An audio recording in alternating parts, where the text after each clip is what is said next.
Hey everyone, if you're not Tim Cook, guys, just keep swiping. Go to a different video, alright? This video is only for Tim Cook, okay? Just kidding, this video is for everybody, but I kind of want to direct this to Tim Cook. You know, I know you watch my videos, but I kind of want to direct this to certain people. So Tim Cook, I know you're going to watch this video. Phil Schiller, you're my mom. I have proof, alright? I just want to leave it at that. But this video is kind of pertaining to the Apple events in general. And you know what? I'm not going to go out and say there's a bias yet, but there is kind of like this typical person that I see at these events, you know, like the March event that's about to happen. I already know these huge publications, these huge media companies are going to be there, as well as some high profile, you know, like influencers and stuff like that. But at WWDC, I feel like that's a pretty big deal. And I feel like at a certain point in someone's life, like it's almost like a dream to be invited into something like this. And I feel like I kind of want to have that opportunity at some point. Now, I'm not really trying to beg, but I'm begging at the same time. Dude, Tim Cook, can you please give a brother a shot, all right?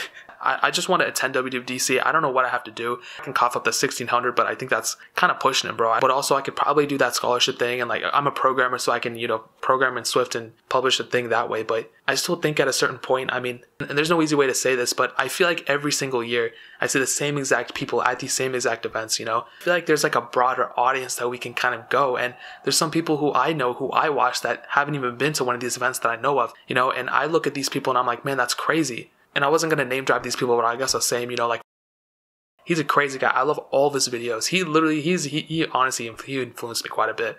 And I don't think he's ever gotten an invite as far as I know. People like, he is blacklisted for no reason. Just because he talks about renders and leaks doesn't mean he should be barred from going to one of these things, you know? And there's so many other countless things. And the same people I expect every year, I see them all the time. And I don't want to like flex or brag or anything like that. You know, there's way more people who are much better than me and have much higher numbers.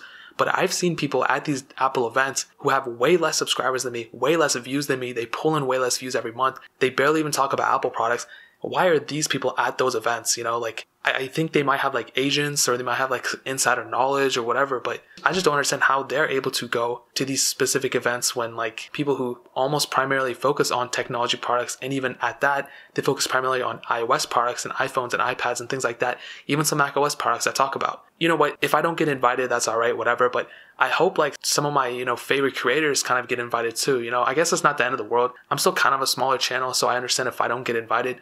But this strategy of kind of having these huge typical like Android and iPhone phone websites and technology websites that just kind of like spread, honestly, some of these websites spread really false stuff. I'm just going to say it like that. And in fact, one of the larger phone websites, technology websites, actually copy striked one of my videos. Copyright took down my video, even though I didn't even show any parts of that video. I just talked about it and I showed some images of that video, as bad as it gets, but it was completely fair use and the copyright took it down. I didn't feel like taking action, but I think it's kind of unfair when I see the same exact publications there every single year and there's never any change. It's the same exact thing said. And I think WWDC this year is going to be super lit. It's supposed to be crazy. But I don't want to get that standard viewpoint that I've already been seeing for so many years. I want to see some other new faces there. And I'd love to be part of that, obviously. But, you know, if I don't get invited, that's okay. But I hope some of these other creators that I actually look up to get invited too. And like I said, I already know these typical, you know, the people who already go there. I already know their viewpoints and how they're going to report these things. But I kind of want to see what other people have to say too. Maybe even invite some other smaller people, you know, people who primarily focus on tech this time, not necessarily to focus on other things and other avenues. And hey, sometimes they talk about iPhones. They just luckily got invited to that. That's pretty much all I have to say. This is really like not typical of what I do, but let me know what you guys think. Do you think this is a valid argument? Do you think it's not?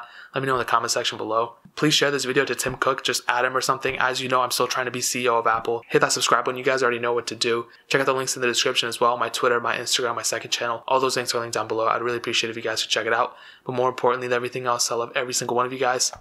And hopefully I'll catch you guys in the next video. Peace out till then.